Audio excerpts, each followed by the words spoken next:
A'udzubillahi minasyaitonirrajim. Bismillahirrahmanirrahim. Assalamualaikum warahmatullahi wabarakatuh. Saya Nur Syazwani binti Rosmawi. Hari ini 22 hari bulan 6 2022. Ada seseorang yang telefon saya tadi. Dia bertanya mengenai pengiraan faraid. Arwah lelaki ini merupakan ayah beliau. Arwah lelaki meninggal pada tahun 2002, 20 tahun yang lepas. 2022 dengan 2002, 20 tahun yang lepas. Arwah meninggalkan waris iaitu isteri, seorang anak lelaki dan 3 orang anak perempuan. Bahagian faraid dan amang pusaka adalah 1 juta. Bagaimana nak bahagikan? Okey, pertama kita buat seperti biasa yang telah kita tahu, iaitu listingkan semua ahli waris, iaitu waris ada isteri, anak lelaki, lepas tu anak perempuan pertama, kedua dan ketiga. Okey, kita tahu untuk isteri akan dapat 1/8 disebabkan arwah mempunyai anak ataupun furuk ataupun keturunan ke bawah, maka isteri akan dapat 1/8.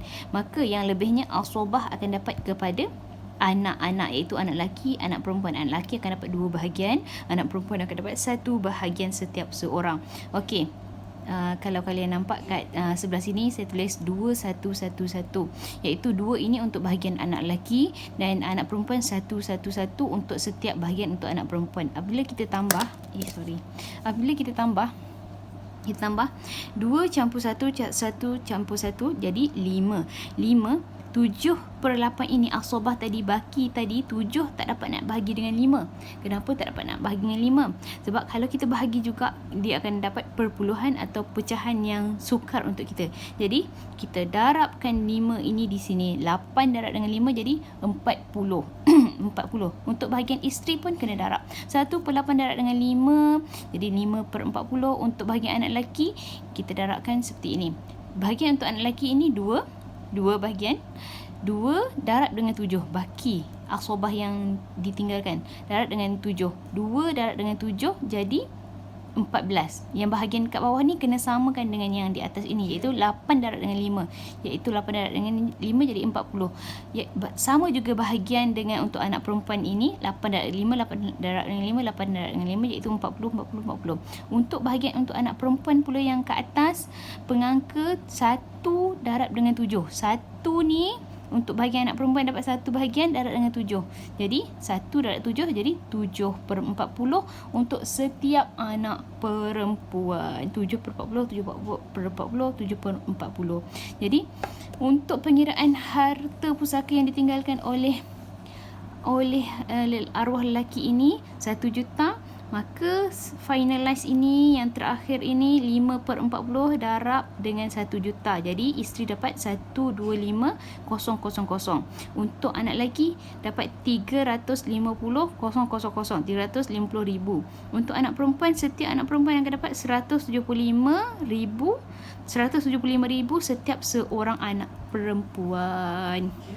Okey, penerangan isteri kenapa dapat 1/8 kita boleh tengok dalam surah An-Nisa ayat ke-12. Arwah ada anak lelaki, arwah ada anak ataupun ada keturunan, maka isteri akan dapat 1/8. Tak semestinya anak lelaki ya, anak perempuan pun isteri akan dapat 1/8. Maafkan saya sebab keterlanjuran saya tadi. Anak lelaki, anak perempuan 2/1. 2/1 kita tengok dalam surah An-Nisa ayat ke-11. Bahagian untuk anak lelaki 2 bahagian, untuk anak perempuan 1 bahagian. Okey, persoalan di sini encik ini bertanya, boleh ke nak bahagi sama rata? Encik ni anak lelaki ni lah, anak lelaki yang seorang ni, boleh ke nak bagi sama rata? Kita tengok dulu waris yang dapat paling banyak pecahan ataupun portion. Kalau waris tu setuju, maka boleh bahagi sama rata. Kalau waris yang dapat banyak portion tak setuju, itu tidak menyalahi hukum, sebab bahagian faraid itu memang hak yang telah ditetapkan oleh Al-Quran, hadis yang telah dan ijma' para ulama. Maka tidak menyalahi kalau anak lelaki ni tak setuju. Anak lelaki ni kata, saya nak juga bahagian 350,000 ini bahagian saya. Saya nak juga.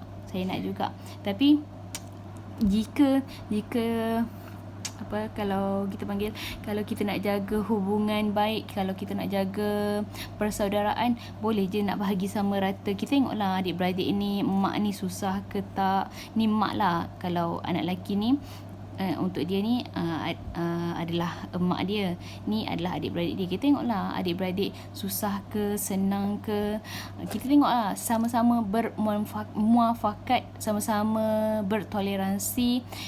Kita tengok keadaan tu macam mana. Kalau contohnya anak lelaki ni yang susah, anak lelaki ni yang lebih memerlukan duit yang banyak, mungkin anak lelaki ni boleh saja dapat bahagian dia yang telah ditetapkan ini. Tapi kalau contohnya anak lelaki ni kata tak apalah, bagi sama rata lah, bagi sama rata pun sama juga ni, nanti akan dapat kepada mak juga. Mak akan dapat lebih 75,000.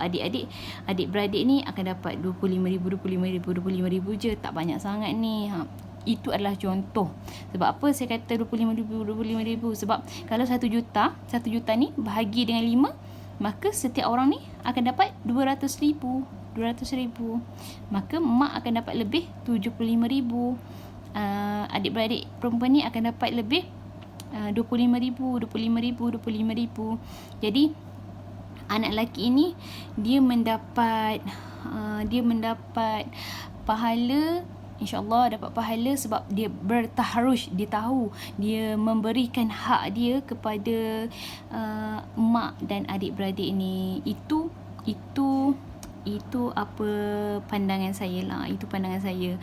Saya pun wallahu alam bisawab. Allah yang lebih tahu sedalam-dalamnya ilmu ini. Itu pendapat saya selaku seorang konsultan. Kalau anak lelaki ni nak bahagikan lebih pun tak apa, nak bahagikan bahagian dia. Contohnya dia tak nak bahagi, dia nak 350,000 ni, tapi dia kata nanti bila saya dapat, saya akan bahagi kepada mak 10,000, adik-beradik perempuan 10,000. Tapi bahagian ni saya nak dulu. Itu terpulang kepada bicara masing-masing, bicara ahli waris. Begitulah apa yang saya boleh kongsikan, apa yang saya boleh beri pandangan kepada encik yang bertanya ini. Semoga ia memberi sedikit penjelasan dan segala urusan untuk arwah ayah yang meninggal 2002 ini dipermudahkan. Amin, insyaAllah. Okey. Assalamualaikum warahmatullahi wabarakatuh.